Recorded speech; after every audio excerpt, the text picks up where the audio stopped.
చేసినటువంటి ముఖ్య అతిథి రాష్ట్ర ముఖ్యమంత్రి గౌరవనీయులు రేవంత్ రెడ్డి గారు, వేదిక మీద ఉన్నటువంటి సహచర మంత్రివర్యులు, శాసనసభ్యులు, కాంగ్రెస్ పార్టీ పెద్దలు, వేలాదిగా తరలివచ్చినటువంటి కాంగ్రెస్ పార్టీ కార్యకర్తలకి, నాయకులకి కాంగ్రెస్ పార్టీ పక్షాన ధన్యవాదాలు తెలియజేస్తా ఈరోజు మహబూబాబాద్ నియోజకవర్గ ఇన్ఛార్జిగా నియమించినటువంటి ముఖ్యమంత్రి గారికి ధన్యవాదాలు తెలియజేస్తూ, మన అభ్యర్థి గత అనేక సంవత్సరాలుగా మీలో ఒకటిగా బతికినటువంటి బలరాం నాయక్ గారు పార్లమెంటు సభ్యుడిగా, కేంద్ర మంత్రిగా మనకు ఎన్నో సేవలు అందించి మళ్ళీ సోనియా గాంధీ గారి నాయకత్వాన, ఆమె గారి ఆశీస్సులతోటి, రాహుల్ గాంధీ గారి దీవెనతోటి, రేవంత్ రెడ్డి గారి యొక్క సహాయ సహకారాలతోటి మళ్ళీ మీ ముందుకు వచ్చారు. తెలంగాణ రాష్ట్రంలో గిరిజన బిడ్డల యొక్క శక్తి, గిరిజన బిడ్డల యొక్క స్వరూపం మొన్న శాసనసభ ఎన్నికల్లో చూపించారు.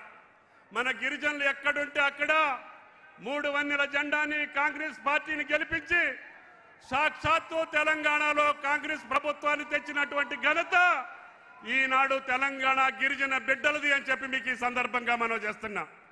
బలరాం నాయక్ గారి గెలుపులో మాకు ఎటువంటి అనుమానం లేదు, కానీ పెద్ద ఎత్తున మెజారిటీ రావాల్సినటువంటి అవసరం ఉంది.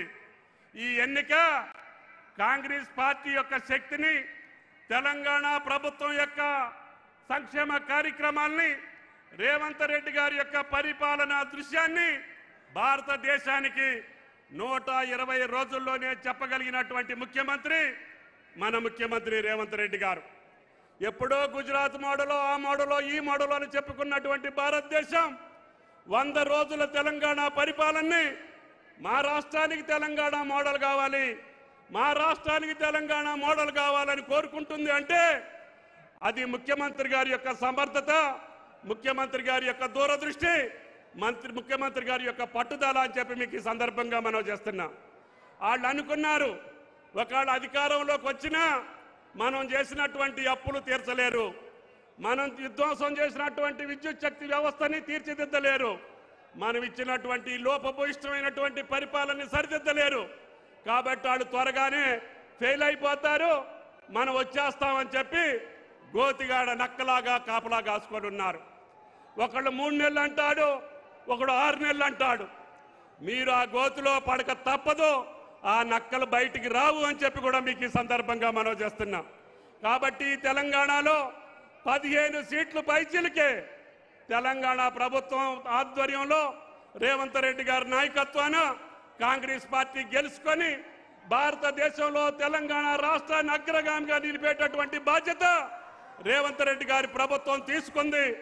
ఆయన ఇచ్చినటువంటి హామీలన్నింటినీ, సోనియా గాంధీ గారు ఇచ్చినటువంటి హామీలన్నింటినీ పూర్తి చేసే శక్తి సామర్థ్యాలు ఇచ్చేటటువంటి ఎన్నికలయ్యి మనం 16 సీట్లు 17 సీట్లు గెలిపించుకుంటే రేవంత్ రెడ్డి గారి ప్రభుత్వం పటిష్టంగా ఉంటుంది.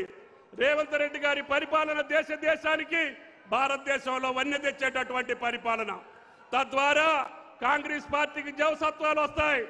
రాహుల్ గాంధీ గారు దేశ నాయకుడిగా వచ్చేటటువంటి అవకాశం ఉంటుంది. అది రేవంత్ రెడ్డి గారి పరిపాలన వల్లే సాధ్యమనేటటువంటి సత్కీర్తిని తెలంగాణ ప్రజలు సొంతం చేసుకోవాలని చెప్పి మిమ్మల్ని ప్రార్థిస్తూ, పెద్దలు గౌరవనీయులు బలరాం నాయక్ గారిని పెద్ద మెజారిటీతో గెలిపించమని చెప్పి మిమ్మల్ని అందరినీ ప్రార్థిస్తూ సెలవు తీసుకుంటున్నా. జై కాంగ్రెస్. తుమ్మల నాగేశ్వరరావు గారికి ప్రత్యేక ధన్యవాదాలు. మన ప్రియత